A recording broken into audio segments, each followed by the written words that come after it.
El conocimiento de la astronomía era fruto de la paciente observación de los cielos, no durante años, sino durante generaciones enteras. Los arqueoastrónomos coinciden en que en la observación del firmamento estaba el sustento del poder de la clase dominante. Quienes tenían el poder eran los intermediarios entre los hombres y los dioses, es decir, los sacerdotes astrónomos, quienes predecían el paso del tiempo, la aparición y alineación de los astros, los que llevaban la cuenta calendárica, las actividades que les permitían demostrar ante la sociedad su interacción con las divinidades.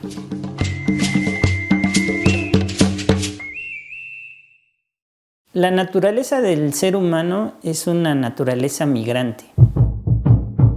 La astronomía era necesaria para nuestras antiguas culturas, debido a que estaba estrechamente relacionada con la agricultura.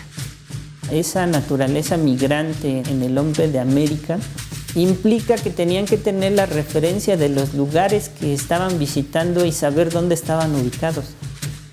A través de las observaciones astronómicas, podían saber cuándo era necesario empezar a preparar la tierra para la próxima siembra, aunque no solo para ese efecto, pues también se utilizaba para fines religiosos y rituales. Cuando las grandes culturas mesoamericanas se van asentando precisamente en esta región de nuestro país, pues empiezan a relacionar los contextos que viven normalmente con las observaciones que van haciendo de los astros y con los desplazamientos que ellos mismos tenían. Para que sus observaciones fueran sistemáticas, nuestros antepasados fijaron marcadores astronómicos en edificios y sitios geográficos característicos.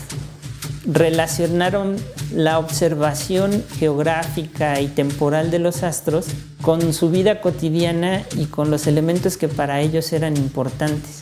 El hecho de que si el Sol está proporcionando los elementos para la vida de los seres humanos, de los pobladores, es retribuir al Sol como una entidad, poder ofrendar lo más sagrado de la vida de las personas, que era la sangre propiamente. La orientación de las estructuras arquitectónicas también se efectuaba considerando diferentes objetos celestes, como el Sol, la Luna, Marte y la Vía Láctea. Gracias a la ofrenda de la sangre o otro tipo de ofrendas, se podía mantener el ciclo del Sol. Esto está muy relacionado con el día y con la noche, con el propio contexto geográfico en el que en ciertas temporadas del año se generaba la sequía, se generaba la muerte de la mayoría de los elementos vivos. Pero también hay un ciclo del año en el que todo reverdece, en el que se genera nueva vida y se generan nuevos elementos para poder subsistir, para poder seguir adelante.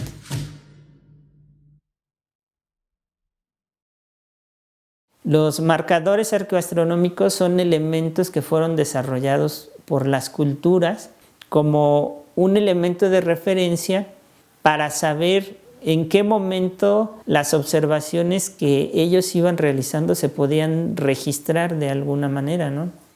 Había marcadores astronómicos para determinar el inicio de los solsticios, de los equinoccios y del paso del Sol por el cenit en el meridiano de cada lugar. Los marcadores también eran un lugar de culto. Si nosotros observamos un ciclo que se puede repetir continuamente, pues entonces también entramos a la conceptualización del tiempo. Las edificaciones prehispánicas sirvieron como calendarios observacionales. Cada determinado tiempo, el movimiento del Sol indicaba que se aproximaba una fecha significativa. El ubicarnos en un sitio y ubicar un objeto con el cual yo podía hacer una observación y relacionarlo con un momento determinado en el ciclo de un astro, me estaba dando una observación arqueoastronómica, ¿no? No es la misma observación que yo puedo hacer en el centro de la República a la misma observación que se puede hacer en la zona maya. Aunque los conceptos entre la vida, la muerte, la noche y el día son muy similares o se van evolucionando, las observaciones no son las mismas. Siempre se buscaba un elemento que pudiera estar inamovible, por decirlo de alguna manera, como una montaña, y se relacionaba con un elemento que podía ubicar el ser humano, por ejemplo, una gran roca. Después la construcción de un edificio arquitectónico. Entonces, a partir de eso se iba estructurando un calendario. Las cosas se iban haciendo cíclicas a manera de que las iban pudiendo observar y se iban repitiendo los mismos fenómenos en temporadas similares, ¿no?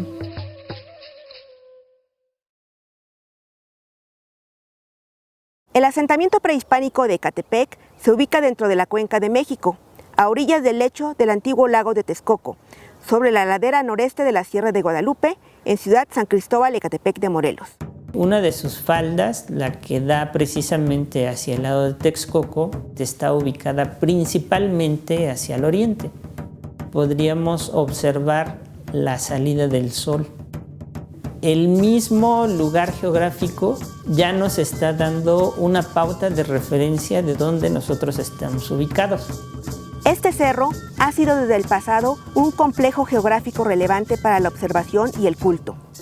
Posee un dominio de paisaje extraordinario. Sus antiguos habitantes edificaron adoratorios en su cima, en las cuevas y en los manantiales y arroyos, siendo un gran observatorio en su conjunto. Nuestros ancestros eran muy observadores de la naturaleza, eran muy observadores de los ciclos lunares, solares y de la relación que estos guardaban con sus puntos de referencia. Precisamente, a pesar de no nosotros poder visualizar tal vez una arquitectura de un templo o una arquitectura de un espacio muy elaborada, dentro de la misma conformación del espacio natural, nosotros podemos observar por algunos elementos de modificación de las superficies, como para nuestros ancestros, sobre todo en la época mexica, comenzaban a interrelacionar la iconografía que ellos tenían de su propia cosmovisión con el espacio natural y la manera como podrían interrelacionarse con ello. El mayor referente como marcador arqueoastronómico es precisamente la piedra equinoccial. Dentro del trabajo de labrado que se hizo en esa roca está referenciado el movimiento del sol a partir del oriente y cómo se va desplazando hacia el poniente.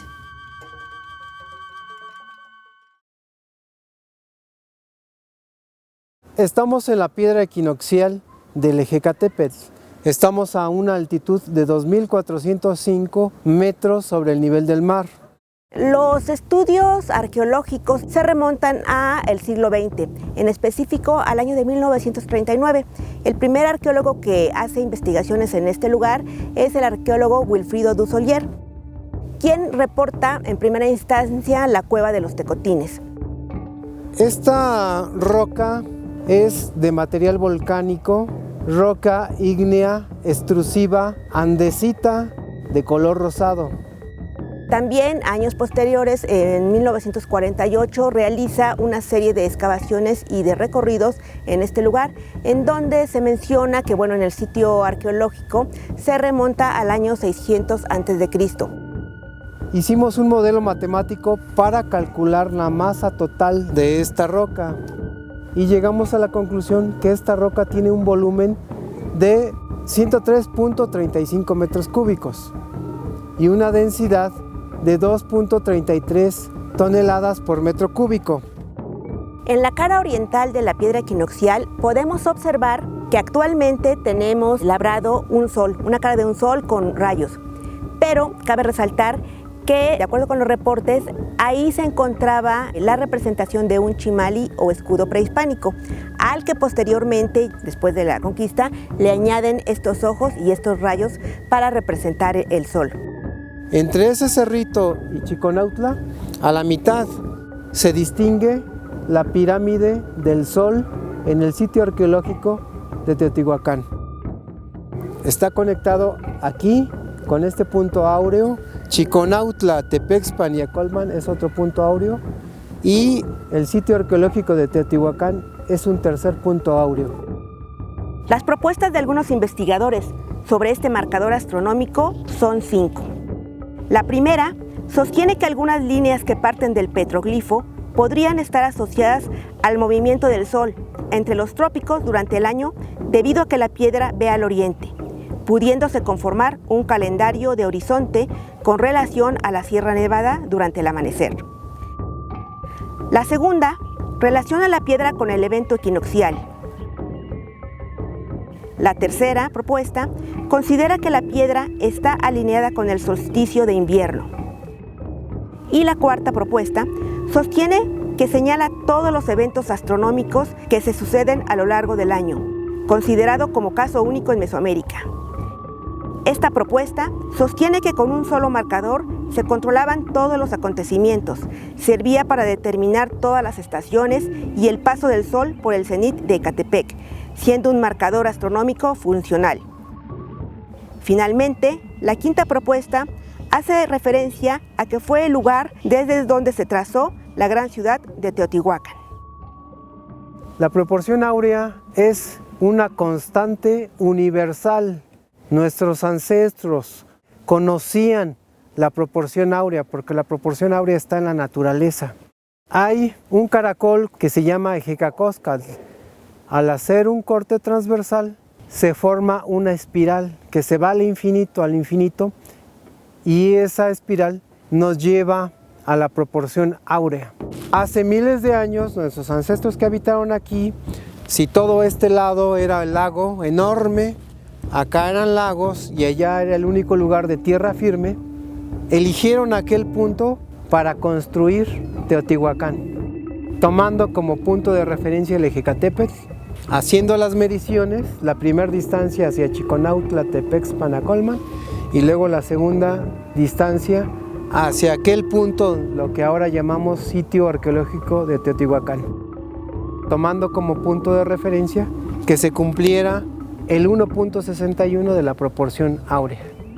Nuestros ancestros observaban el espacio, observaban la naturaleza y obviamente veían el movimiento de los astros. Servían para orientar algunas de sus construcciones, orientar también sus ciudades.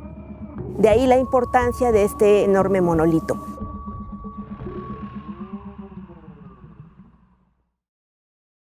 La piedra del Sol y la Luna se localiza en el antiguo cauce de agua conocido como Las Venitas.